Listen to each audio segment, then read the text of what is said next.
जीवन के इस अनादि पथ पर जहाँ प्रत्येक श्वास एक अवसर है स्वयं को जानने का और प्रत्येक चुनौती भीतर के मौन को जागृत करने का, वहाँ श्री हनुमान चालीसा का श्रद्धा पूर्वक पाठ एक दिव्य सेतु का कार्य करता है। यह हमारे भीतर के मानसिक अवरोधों को सूक्ष्मता से हटाता है, एक गहन शांति और असीम आनंद का संचार करता है। यह समस्त भय और असुरक्षाओं को दूर कर जीवन के आध्यात्मिक और भौतिक दोनों ही प्रयत्नों में सफलता प्रदान करता है। यह साधक को ब्रह्मचर्य, इंद्रियों पर संयम के अभ्यास में भी सहायता करता है और अंततः भक्ति तथा मुक्ति के परम लक्ष्य की ओर अग्रसर करता है। हनुमान चालीसा का नियमित पाठ इस संसार में एक आध्यात्मिक परिवर्तन ला सकता है। अपने हृदय दर्पण को गुरुदेव के चरण कमलों की पराग धूलि से शुद्ध कर हम अपने भीतर के दिव्य खजाने, बल, बुद्धि और ज्ञान को प्राप्त कर सकते हैं, क्योंकि ये सब हमारे भीतर ही विद्यमान हैं। यह श्रद्धा का मार्ग है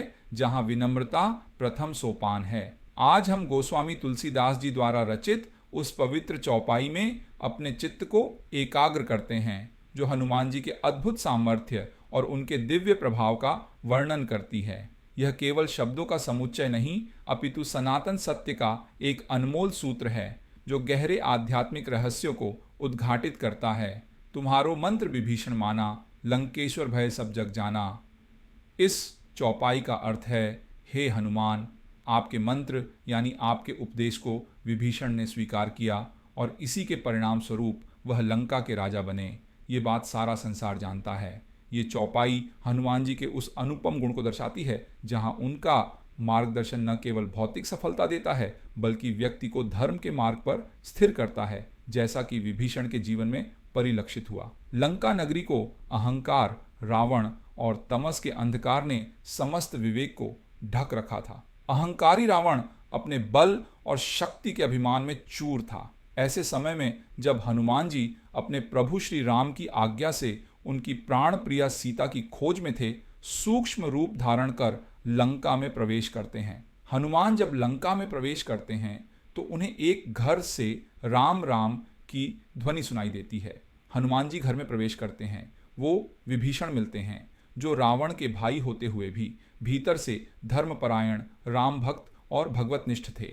विभीषण लंका के अंधकार में भी प्रभु श्री राम का नाम जप रहे थे, जैसे एक दीपक घोर निशा में टिमटिमा रहा हो। हनुमान जी उनकी इस निष्ठा को पहचानते हैं और विभीषण को भगवान राम की शरण में आने का दिव्य मंत्र देते हैं। ये सलाह, जिसे यहाँ मंत्र कहा गया है, केवल शब्दों का समूह नहीं अपितु आत्मज्ञान का एक सूत्र था जो विभीषण के भीतर के सात्विक गुणों को जागृत कर रहा था। विभीषण ने हनुमान जी की सलाह को शिरोधार्य किया। उन्होंने धर्म का मार्ग चुना और भगवान राम की शरण में आ गए।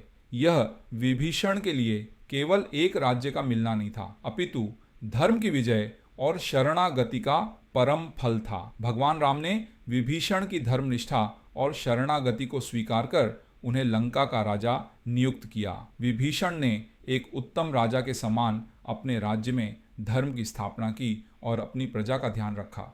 हनुमान जी के उपदेश से विभीषण ने न केवल भौतिक ऐश्वर्य प्राप्त किया बल्कि आध्यात्मिक उन्नति का मार्ग भी प्रशस्त किया। जीवन में सही सलाह, सही मार्गदर्शन कितना महत्वपूर्ण है, इसे यह चौपाई और विभीषण जी की कथा स्पष्ट करती है।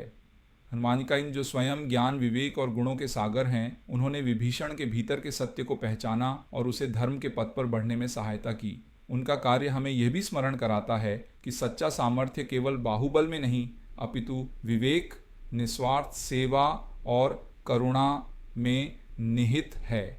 हनुमान जी अहंकार से रहित हैं। उनकी ठोड़ी टूटी हुई है जो इस बात का प्रतीक है कि उनमें कोई अभिमान नहीं है। वे अपने लक्ष्य पर अविचल रहते हैं और कभी भी कार्य को अधूरा नहीं छोड़ते। जैसे एक निर्मल जलधारा पहाड़ों से निकलकर प्यासे को तृप्त करती है, वैसे ही हनुमान जी की कृपा बिना किसी अपेक्षा के प्रवाहित होती है। जो भी उनकी शरण में आता है उसके जीवन को परिवर्तित कर देती है।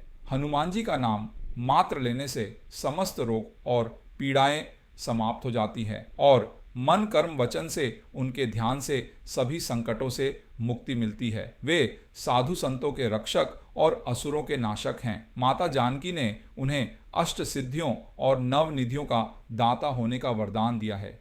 वे राम रसायन हैं, अर्थात प्रभु राम की भक्ति का अमृत उनके पास है। आइए इस गहन संदेश को अपने हृदय में अनुभव करें। जैसे विभीषण ने हनुमान जी के मंत्र को मानकर अपने जीवन को धन्य किया, वैसे ही हम भी अपने भीतर के हनुमान को जागृत करें, अपनी श्रद्धा को दृढ़ करें, अहंकार को त्यागें और धर्म के पथ पर अग्रसर हों। जब हम अपने हृदय में प्रभु श्री राम, भ्राता लक्ष्मण और माता सीता को हनुमान जी सहित स्थान देते हैं, तब हमारे जीवन के समस्त संकट दूर हो जाते हैं और हम परम शांति तथा आनंद का अनुभव करते हैं। यह केवल बौद्धिक रूप से समझना नहीं, अपितु अपने संपूर्ण अस्तित्व से इसे आत्मसात करना है। एक गहरी अनुभूति, एक मौन समर्पण जो जीवन को आलोकित कर देता है।